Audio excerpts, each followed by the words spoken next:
Bonjour tout le monde, ici Monsieur Orlan pour le podcast La Geste d'Orlan. Aujourd'hui, il va être question d'un véritable livre-monde, puisqu'on va parler du Silmarillion de l'écrivain anglais J.R.R. Tolkien, comme on dit à la française. Alors, comment est-ce que je suis tombé sur le livre? Eh bien, j'ai découvert le livre par le biais d'un ami. Pour tout vous expliquer, j'étais à une soirée et on avait décidé de regarder un film. Ce film, c'était le premier volet de la trilogie de Peter Jackson, Le Seigneur des Anneaux. J'avais jamais entendu parler de, du Seigneur des Anneaux ou de l'univers de Tolkien auparavant, et autant vous dire tout de suite que le film m'a vraiment impressionné. Donc à l'époque, j'avais quoi? Je devais avoir 17, 18 ans. Donc j'étais très impressionné, et puis imaginez ma surprise lorsque ce fameux ami m'explique qu'en fait, bah oui, les films sont bien, mais il y a des livres. Je suis dit: «Ah!» Et plus que ça, il y a tout un univers qui dépasse complètement dans le temps et l'espace ce que je venais de voir. Alors quand j'ai entendu ça, mon sang n'a fait qu'un tour et je me suis précipité le lendemain dans la librairie la plus proche pour me procurer tous ces livres. Et bon, je ne veux pas parler de tous les livres, comme ça. Bon, il y a Le Seigneur des Anneaux, il y a, Le Hobbit, peut-être que vous connaissez aussi. Et puis, beh, surtout, il y a le Silmarillion. Alors, on va s'intéresser à celui-là aujourd'hui en tout cas. Donc qu'est-ce que le livre raconte? Bon, c'est à la fois, simple et compliqué, comme d'habitude, mais commençons par la structure. Vous savez que la structure d'un livre, c'est très important, parce que ça permet de mieux comprendre les éléments. Donc le livre est divisé en 5 parties de taille inégale. Alors, les 5 parties, alors il y a les noms, bon, ceux qui sont experts, vous pardonnerez, ma prononciation. C'est pas très important non plus, je pense. Mais vous avez la première partie, c'est, l'Einulin Dali, c'est plus ou moins 10 pages. Puis vous avez la, Valaquenta, plus ou moins 10 pages également. Et puis, c'est le centre du bouquin, c'est même la partie qui donne son nom, à l'ouvrage, c'est la Quenta Silmarillion, plus ou moins 220 pages. Puis après ça, on a L'Aqua la Bête, 25 pages. Et enfin, la dernière partie, Les Anneaux de pouvoir et le troisième âge, qui fait à peu près 20-22 pages. Donc, plusieurs parties. Vous voyez tout de suite que, bah, en fait, il y a une partie centrale et puis deux avant, deux après, qui sont beaucoup plus courtes. Vous allez comprendre. C'est un livre, il faut le dire, qui n'a pas vraiment été écrit par Tolkien. Plutôt, c'est un livre qui a été construit ou reconstruit par son fils, donc Christopher Tolkien, à partir des notes et de la documentation écrite, rassemblée par son père. Donc c'est très important. Il y avait énormément de notes éparses, et donc ils ont rassemblé, ils ont fait tout un travail pour offrir quelque chose de cohérent. C'est important de le dire parce que ben, c'est pas vraiment Tolkien qui l'a écrit, en tout cas J.R.R. Tolkien, ça va? Je vous l'ai dit, la partie centrale, la Quenta Silmarillion, est la plus importante, et c'est elle qui donne son nom à l'ouvrage, même si ce qui précède et ce qui suit n'est pas indigne d'intérêt. Alors, je vais raconter un peu les différentes parties, comme ça vous avez l'idée. La première partie, donc l'Einulin Dale, ça raconte la création de l'univers. La création de l'univers par la volonté euh, d'Ilúvatar. Alors, il a plusieurs noms, mais le nom principal, alors soit c'est Eru, ou soit c'est Ilúvatar. Et détail intéressant, le monde est créé par la musique. Et pour un musicologue, je trouve ça toujours intéressant. Donc le monde est créé par la musique, et ce sont les chants des Ainur. Alors les Ainur, c'est des sortes de divinités, d'accord? C'est Ilúvatar qui va créer des Ainur, une sorte de divinité, et puis il va leur présenter des thèmes, eux vont chanter, et ça va créer le monde dans lequel se passe en fait toute l'histoire du Seigneur des Anneaux et tout ce qui précède, évidemment. Et je trouve ça tellement intéressant que bah, j'aimerais vous lire un extrait, et c'est vraiment le tout tout début, pour vous donner en quelque sorte le ton. Il y eut Eru, le premier, quand Narda en appelle Iluvatar. Il créa d'abord les Ainur, les bénis, qu'il engendra de sa pensée, et ceux-là furent avec lui avant que nulle chose ne fût créée. Et il leur parla, leur proposa des thèmes musicaux, ils chantèrent devant lui, et il en fut heureux. Un long temps s'écoula où ils chantèrent chacun seul, ou à quelques-uns pendant que les autres écoutaient, car chacun ne comprenait que cette part de l'esprit d'Iluvatar d'où lui-même était issu, et le sentiment de leur ressemblance mit longtemps à venir. Pourtant, une meilleure compréhension leur vint à mesure qu'ils écoutaient et les fit croître en accord et en harmonie. Et il fut un jour où Iluvatar fit rassembler tous les Ainur pour leur soumettre un thème magnifique qui leur dévoilait des choses plus grandes et plus merveilleuses qui ne leur en avaient encore révélé. Son début glorieux et sa splendide conclusion éblouirent tant les Ainur qu'ils se prosternèrent devant Iluvatar sans pouvoir dire un mot. Alors Iluvatar leur parla. De ce thème que j'ai proclamé devant vous, je souhaite maintenant que tous ensemble, harmonieusement, nous fassions une grande musique. Et comme j'ai doué chacun de vous de la flamme immortelle, vous allez pouvoir faire preuve de vos dons, chacun jouant, s'il le veut, de son habileté et de son talent pour embellir et glorifier ce thème. Moi, je resterai à écouter et à me réjouir que grâce à vous la beauté se soit muée en musique.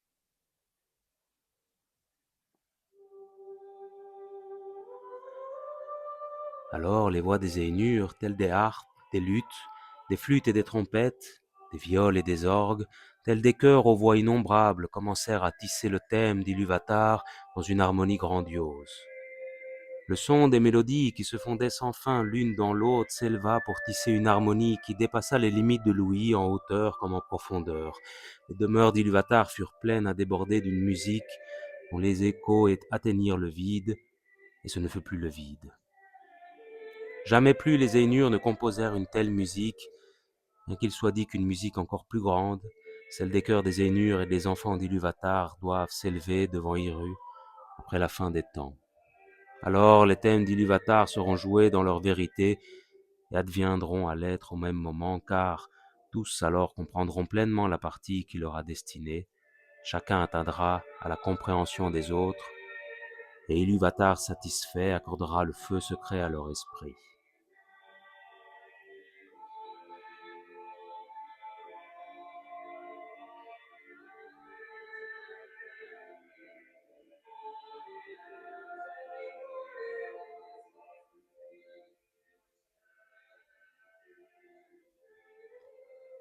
Bon, c'est très joli tout ça, mais si tout est parfait, si tout fonctionne bien, il n'y a pas vraiment d'histoire. Et dès le début, cette magnifique harmonie va être troublée par un des Ainur, le plus puissant d'entre eux, que le texte nous dit, et c'est Melkor. Et Melkor, pourquoi il trouble cette harmonie? Parce qu'il introduit des éléments personnels qui n'avaient pas été, comment dirais-je, préparés par Iluvatar. Donc, Melkor, c'est vraiment la figure de l'orgueil. Retenez l'orgueil parce que c'est un sentiment qui va parcourir tout le livre. Ces chants, malgré les discordances et les dissonances apportées par Melkor, eh bien, créent le monde qui est aimé tellement par certains Ainur que ceux-ci voudront y vivre une fois qu'il sera matérialisé par la volonté d'Iluvatar. Donc ils chantent, et puis Iluvatar leur montre le résultat de leur chant, puis trouve l'image tellement belle, Iluvatar dit que le monde, enfin voilà, le monde est créé, et pouf, hop, le monde arrive. Et donc vous avez certains de ces Ainur qui vont descendre sur cette terre pour y vivre. Et là, ça nous mène à la deuxième partie. La deuxième partie, c'est la Valaquenta. C'est une sorte de description de tous ces Ainur. Une description de leurs attributs et de leur façon d'être, leur tempérament. Les Ainur, attention, ils ne sont pas tous au même niveau. Je vous ai dit déjà, il y en a un qui est plus fort que tous, c'est Melkor. C'est un méchant, un retenez. Mais en gros, on pourrait diviser les Ainur en deux catégories. On aurait les Valar, sorte de divinités majeures, principales, et puis on a les Maiars, c'est des divinités mineures, sorte de serviteurs des premiers, si vous voulez. Comme je vous dis, Melkor est également là. Melkor, c'est intéressant parce que il n'est pas seul. Il est le seul Valar à être mauvais, on peut dire, donc là je vous le cache plus, hein, il est vraiment mauvais, mais il va essayer, et il va y arriver, je dois dire, à séduire et corrompre de nombreux Maillards. D'accord? Le plus connu des Maillards qu'il séduit, bah, c'est Sauron. Sauron qui est l'antagoniste dans Le Seigneur des Anneaux. Mais vous en avez d'autres, hein. Vous avez les Balrogs. Donc les Balrogs sont des espèces d'énormes bêtes, divinités du feu comme ça. Eh bien, les Balrogs, au départ, ce sont des Maillards et qui se transforment, si vous voulez, comme ça, parce qu'ils sont corrompus. C'est leur corruption qui les fait se transformer en êtres démoniaques, on pourrait dire. Bon, c'est un peu compliqué, donc je vais aller un peu vite, hein, parce que sinon, enfin, il y a des milliers d'années à résumer, hein. Donc, partie 3, on a la Quenta Silmarillion.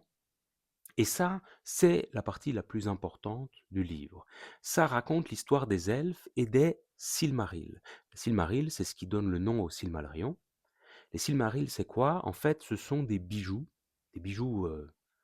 légendaires, formidables, extraordinaires, euh, qui sont créés par un elfe de la famille des Noldor, parce que c'est compliqué, hein, il y a des elfes, mais il y a plein de familles différentes, et c'est Fëanor. Donc retenez son nom Fëanor, parce que c'est vraiment quelqu'un de très important. Et en fait, dès le début, cette partie-là, elle commence par donc l'arrivée des Valar sur Terre, et puis la lutte entre Melkor et le reste des Valar. D'accord? Ça, c'est important. Ensuite, on a l'apparition des elfes. Donc c'est d'abord les elfes qui se réveillent. Alors il est intéressant parce que c'est dit que les elfes apparaissent au moment où il n'y a pas encore de lumière. Donc ils apparaissent dans la nuit. Et c'est pour ça qu'ils ont une très bonne vue, si je me souviens bien. Et donc on a les elfes qui sont les premiers-nés, puis les suivants, alors ce sont les hommes et les nains. Alors c'est intéressant aussi parce que on dit que Melkor, il a voulu mettre des éléments personnels et c'est pas bien. Mais les nains, c'est exactement ça. C'est un dieu qui a façonné lui-même, une sorte donc des Valar, qui a façonné lui-même des nains et qui n'était pas du tout prévu par Ilúvatar. Et au départ, alors la scène, si je me souviens bien, au départ, c'est quand l'autre voit ça, il dit non, mais tu peux pas faire ça, il faut que tu le tues parce que c'est pas prévu dans le plan. Et donc le dieu, il va pour tuer le nain qu'il a créé, et puis le nain qui voit ça, il est terrorisé. Donc, bon, finalement, tout le monde se rend compte que c'est un peu inhumain de faire ça, ce qui est bizarre pour des dieux, hein, de faire, parce que c'est pas des humains, hein, mais bref. Et il décide, bon, écoute, c'est pas grave, on va le garder. C'est juste que il va se réveiller après, parce que les elfes doivent se réveiller en premier. C'est pas logique que les nains se réveille d'abord. Bref, donc pourquoi je vous raconte cet élément-là? C'est pour vous dire que bah, il y a les elfes, les hommes, les nains. Évidemment, il y a plein d'autres bestioles à côté. Mais c'est surtout parce que il y a des incohérences dans le récit. Ça va? On y reviendra après, mais bon, les incohérences, c'est pas très très grave. Donc je fais vite. Mais après l'arrivée de certains elfes, je simplifie grandement, mais vous avez les Noldor. Ça c'est considéré comme parmi les plus nobles des elfes. Donc certains elfes arrivent dans la demeure que se sont choisis les dieux. Il y a une cohabitation heureuse qui se fait entre les Valar et les elfes. Mais évidemment, tout sera gâché par Melkor. Melkor qui avait perdu une première fois, puis vous savez, c'est souvent comme ça. Il a perdu, puis les autres, ils sont tellement gentils qu'ils vont dire, bon allez, tu viens avec nous, t'es prisonnier, mais finalement, tu nous fais comprendre que t'es devenu gentil, on te croit. Et puis évidemment, Melkor, au moment où on s'y attend le moins, crac, hop, il en profite pour voler les Silmarils et détruire la lumière, de commettre un sacrilège, hein. C'est la lumière du domaine des dieux. Alors c'était deux arbres, les arbres de Valinor. Comment il détruit ces arbres-là? Eh bien, c'est avec l'aide d'une énorme araignée ungoliante. Ah, dégueulasse. Et puis bon, et alors, évidemment, ça crée évidemment tout un... C'est même pas un scandale, c'est inimaginable, un sacrilège. Et il s'en va avec les Silmarils. Et donc, c'est cette source de lumière qui est une lumière que nous-mêmes, on ne peut pas comprendre, parce que aujourd'hui on a le soleil et la lune, bah, ça vient après les arbres et c'est une lumière moins belle, moins parfaite. Et donc retenez que, vous voyez, il y a plein d'épisodes qui se passent, et suite à ce désastre, Féanor et ses fils font le serment de récupérer à tout prix les fameux Silmarils. Et ça, c'est très important de le comprendre, parce qu'une nouvelle fois, ça va entraîner une multitude de malheurs et de personnages qui seront confrontés à ce destin malheureux, mais sur plusieurs siècles, hein. C'est vraiment très très long et très triste, si vous voulez, comme récit. On a beaucoup d'histoires, euh, en fait, c'est qui se suivent, parce que, comme je vous dis, ça se passe sur plusieurs siècles. On a des héros, mais c'est pas toujours les mêmes. Et donc on a des histoires qui sont très connues, des contes très connus, les enfants de Hurin, ou un passage que moi j'ai beaucoup aimé, c'est la chute de Gondoline, parce que ça c'est vraiment quelque chose de tragique. Et tous ces récits, tous ces héros qui se battent, eh bien ça va aller jusqu'à la fin de Melkor. Et alors, je ne l'ai pas dit, mais Melkor, on peut l'appeler aussi par un autre nom, c'est Morgoth, c'est depuis qu'il a volé les Silmarils. Et donc, on a, jusque ça, on pourrait imaginer, ben voilà, ils ont tué le méchant, il n'est pas vraiment mort, mais il est envoyé, je pense, quelque part, en tout cas, il ne peut plus intervenir. Eh bien, non, c'est pas la fin. Et moi j'aime bien ça aussi, c'est qu'il reste encore deux parties plus petites.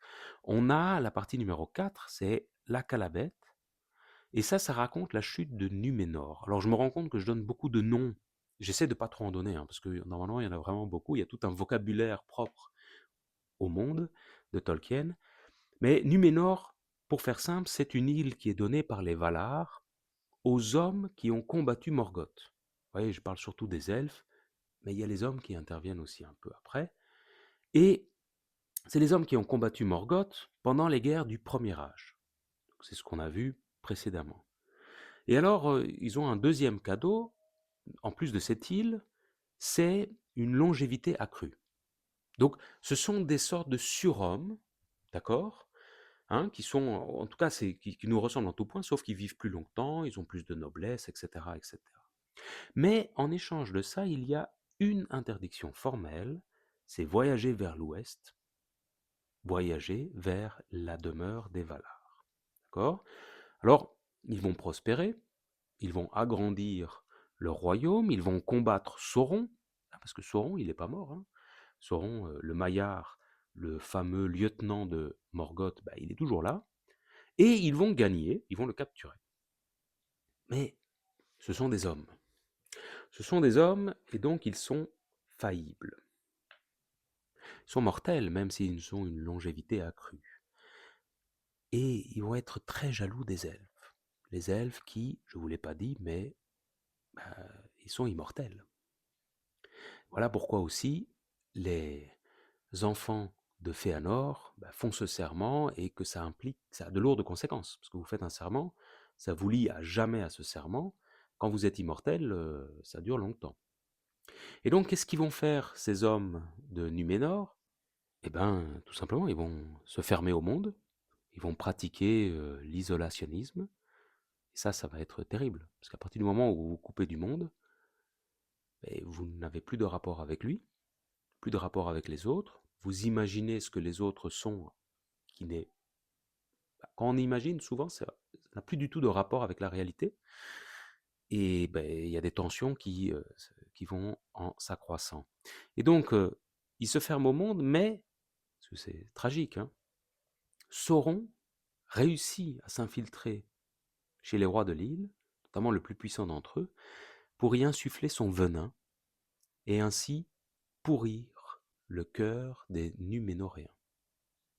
Et qu'est-ce qui va se faire? Ça prend du temps, hein, mais en gros, ils vont se retourner contre les Valar, qui, pour les punir, vont faire appel à Ilúvatar, qui va transformer fondamentalement le monde, donc la terre sur laquelle ils vivent, et l'île va se retrouver engloutie, l'armada de Numénor, qui est une armada gigantesque, se fait engloutir par les flots aussi, ils meurent tous ou presque, et quelques survivants qui vont fonder les royaumes d'Arnor et du Gondor, que normalement, si vous avez lu ou regardé le film des Seigneurs des Anneaux, vous connaissez bien parce que ce sont des royaumes qui existent à ce moment-là.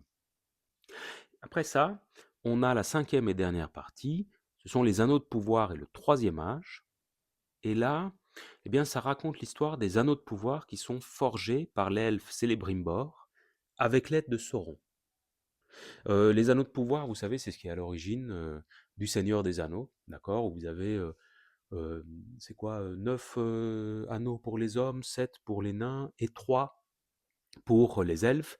Et en fait, Sauron va créer de son côté un anneau pour essayer de les contrôler, et il y arrivera en partie. Et donc, ça raconte comment les anneaux sont créés, comment est-ce que Sauron récupère le pouvoir de tous ces anneaux pour soumettre la Terre du Milieu, et très vite, on a l'évocation de ce qui se passe pendant le Seigneur des Anneaux. Voilà, c'est, si vous voulez, dans sa globalité, ce que raconte le Silmarillion. Alors maintenant, pourquoi est-ce qu'on peut lire le livre? Eh bien, moi je dirais d'abord, et peut-être c'est la première fois que j'évoque ça, c'est pour le monde qu'il a créé, c'est-à-dire le lore, comme on dit parfois. Parce que je pense pour la première fois que c'est l'élément le plus important du livre. Il y a une très grande richesse des éléments racontés, des situations vécues, des espaces temporels et géographiques, des personnages. Ça, ok, globalement, il existe quelques incohérences, c'est vrai, mais c'est vraiment pas le plus important pour moi, parce que quand vous créez un livre-monde comme ça, ah, bien sûr que vous pouvez tomber sur des incohérences, parce que les éléments sont tellement gigantesques, tellement étendus, que vous ne pouvez pas tout contrôler. Et bah, nous sommes des êtres imparfaits, donc ce que nous créons, évidemment, est imparfait aussi. Il faut un peu de tolérance. Donc, il y a quelques petites imperfections, évidemment, mais globalement, c'est un monde qui se tient. Et je trouve ça assez sympathique. Les personnages, parce que moi j'aime bien ça, il n'y a pas un personnage principal, mais il y a une galerie de héros, tous plus braves et plus nobles les uns que les autres, et qui font montre de hauts faits. Donc on a des figures nobles, des figures courageuses, mais aussi beaucoup de figures tragiques. Et, je dois le dire déjà, je vais développer après, mais normalement quand vous lisez le livre, vous vous rendrez, enfin peut-être vous vous êtes rendu compte déjà de ça, c'est que on part du sommet, et c'est une longue chute. Parce que les personnages sont de moins en moins forts. Si vous avez lu ou vu Le Seigneur des Anneaux, ben, vous voyez que le méchant, en fait, il est beaucoup moins fort que le premier méchant qui est Melkor. Et parce que les pouvoirs de Melkor, ils sont sans comparaison. Et les batailles qu'il y a pendant Le Seigneur des Anneaux, enfin, ça fait figure d'escarmouche pour les batailles du temps du Silmarillion. Donc, on voit qu'il y a une très très longue chute. Mais la bravoure et la noblesse des personnages, même si physiquement ils sont moins forts, même s'ils ne sont pas forcément spirituellement aussi forts, eh bien ils arrivent quand même à avoir ce même niveau de bravoure, à avoir. C'est toujours possible de trouver ça. Donc même si on a des personnages qui sont moins forts, les enjeux sont moins grands, eh bien les personnages sont toujours intéressants et attachants, je trouve. Je vous dis, il y a un exemple, moi, enfin, ça peut paraître bizarre, mais c'est pour moi l'exemple, c'est le premier auquel j'ai pensé. Il y en a deux. Si je suis franc, il y en a deux. Il y a la chute de Gondoline. Ça, c'est un passage que je trouve extraordinaire et tragique. Et puis, il y a un autre, c'est toute la partie, c'est plutôt vers la fin, c'est avec le chien. Alors, je ne sais pas comment le prononcer. Yuan. Donc, il faut imaginer, c'est un chien immortel normalement, qui est issu d'une divinité, et bon, bah, il va se sacrifier, mais il y a toute une aventure comme ça, et voilà, j'ai beaucoup d'attachement pour les chiens. Je trouve que les chiens, c'est les meilleurs amis des hommes, et donc voilà, c'est cette figure-là, je trouvais que c'était un passage vraiment très beau, très triste, vraiment tragique. Et ça me permet de faire le lien avec autre chose, c'est que toutes ces aventures, elles viennent pas de nulle part. Pourquoi elles se tiennent et parfois se contredisent? Parce qu'elles sont une sorte de rappel de beaucoup d'éléments, beaucoup de références culturelles, historiques et religieuses. Par exemple, on a, enfin moi ça m'a fait penser l'histoire avec le chien Juan, c'est les sagas nordiques, le Ragnarok. Donc la fin des dieux, et c'est la guerre, si vous voulez, entre les dieux et les titans à la fin, où vous avez chaque dieu qui va se battre contre un autre, et puis bah, parce que les forces sont plus ou moins équivalentes, et ils s'entretuent. Et bah ici, c'est la même chose. Voilà. C'est le chien, considéré comme un chien très brave, très fort, etc. Et puis il se bat contre le plus dangereux des loups, et bah, voilà, à la fin, il s'entretue évidemment. Mais il fait ça pour faire le bien. Donc je trouve qu'il y a une dimension qui est importante. Donc on a des rappels dans ces références culturelles et religieuses avec le christianisme. Moi je suis désolé, hein, mais le début, la création du monde par le chant, bah, ça rappelle les premières pages de l'Ancien Testament, hein. Ça, vraiment, on ne peut pas le dire autrement. Donc les sagas nordiques, je vous l'ai dit, à plusieurs histoires. On a l'histoire européenne, par exemple, et les mythes européens. Numénor, l'île engloutie par les flots, bah, c'est l'Atlantide. Hein, on le sent, ça. La chute de Gondoline. Alors moi, j'ai noté, la première fois quand j'ai lu ça, j'ai pensé à la chute de Constantinople, qui était vraiment un choc. Mais effectivement, en regardant un peu à gauche, à droite, on pourrait penser aussi à la chute de Troie. Et c'est ça, en fait, toute l'histoire du Silmarillion, et selon les propres mots de Tolkien, hein. C'est un récit qui se rapporte essentiellement à la chute, à la mortalité et à la machine. Et je trouve ça vraiment fabuleux parce que c'est vrai qu'on le ressent, cette chute, où on voit quelque chose qui est tellement extraordinaire, tellement beau, et puis qui s'enlaidit, qui rapetisse au fur et à mesure. Alors, évidemment, on parle de tellement haut qu'au départ, on ne le voit pas trop. Mais dès le début, hein, on sent qu'on chute, on chute, on chute, on chute, on chute, on chute, on chute, pour arriver à la fin des fins, jusqu'à nous. Et je trouve ça assez intéressant parce que c'est aussi ce qu'on retrouve dans beaucoup de récits. Par exemple, dans la mythologie grecque, vous avez les 4 âges. L'âge d'or, l'âge d'argent, l'âge de bronze, l'âge du fer, etc. Et vous prenez même dans les récits, dans justement l'Iliade dans l'Iliade, je pense, où il y a beaucoup de passages où on dit ah mais c'était un temps où les hommes de cette époque portaient un rocher que 2 hommes de notre temps ne pourraient pas porter, etc. Donc il y a cette idée chaque fois que l'homme devient plus petit. Mais chez les chrétiens, c'est la même chose. Avec Adam et Ève qui sont chassés du paradis, vous voyez, on a énormément perdu. Donc on retrouve tout ça dans le récit de Tolkien. Et bah, c'est normal, parce que bon, il est européen, et donc il prend les éléments culturels qui sont les plus proches de lui. Et alors en dernière chose, qu'est-ce que j'aimerais dire? Eh bien, j'aimerais dire que Tolkien, par son œuvre, et le monde foisonnant qu'elle contient, nous interroge sur notre monde. Il n'est pas question d'elfes sur Terre, nous sommes d'accord. Mais je ne vous l'ai pas dit, et je vous le dis ici, les elfes sont les personnages principaux de ce monde. Alors là, vous allez me dire, mais comment c'est possible de réfléchir sur nous-mêmes, sur notre monde, au travers d'êtres qui n'existent pas? Eh bien, ça permet justement à Tolkien d'offrir des discours directs et indirects sur nous. Parce que les hommes sont là. Ça montre que les hommes ne sont pas le plus important. Nous, en tant qu'êtres humains, nous pensons le centre du monde chaque fois. Hein, et c'est intéressant parce que même en tant qu'être humain, ou quand on vient de civilisations différentes, eh bien, chaque civilisation se voit comme le centre. Alors que, pardon, mais il n'y a pas de centre. Voilà. Il faut se mettre en tête. Donc ça, c'est intéressant. C'est de voir. Et je vous dis, chaque fois, les découvertes scientifiques, la connaissance, nous montrent que nous ne sommes jamais le centre. Nous ne sommes que le centre de nous-mêmes. Ce qui est un tout petit monde. Hein. Donc déjà, ça, c'est intéressant. Et ensuite, parce que les elfes, ce sont des êtres qui, ok, ne sont pas des humains, mais ressemblent quand même beaucoup aux humains. Ce sont des sortes d'humains améliorés qui sont immortels. Ça, c'est très important. Immortels, attention, ils peuvent quand même mourir, mais sous certaines conditions. Ils peuvent mourir au combat, par la guerre, et ils peuvent mourir de chagrin, je pense. Voilà, s'ils se laissent, s'ils abandonnent leur volonté de vivre, alors certains peuvent mourir comme ça. Mais autrement, ils sont immortels, ce qui évidemment n'est pas notre cas à nous. Donc des elfes qui vivent cette chute, mais complètement différemment de nous. Quand vous vivez 100 ans, 100 ans, ce qui est long hein, pour des humains, mais vous n'avez pas connaissance de ce qui se passait il y a 3000 ans et de toutes les splendeurs qu'il y a.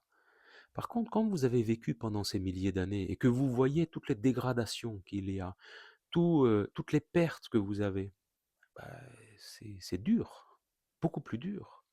Aussi, par exemple, quand vous avez un elfe qui, normalement, il est plus noble et il est plus pur que les hommes. Plus noble, plus beau, plus... hein, les hommes, mais en plus. Mais quand vous en envoyez un qui est corrompu, quand vous en voyez un qui meurt, ben, la perte est beaucoup plus grande. Et donc ça fait réfléchir justement sur ces éléments-là. Et alors vraiment, toute dernière chose, le Silmarillion, c'est le récit de la chute, je vous ai dit. Mais c'est plus que ça, c'est le récit de l'orgueil. Parce que s'il y a le mal qui existe dans le monde de Tolkien, le mal, normalement, il est associé à Melkor, Morgoth. Donc on pourrait dire qu'il est étranger à tous les autres. Eh bien, il n'en est rien, parce qu'il y a un mal qui vient de l'intérieur de tous les êtres, des hommes comme des elfes, c'est l'orgueil. L'orgueil tue et entraîne tout le monde dans la chute.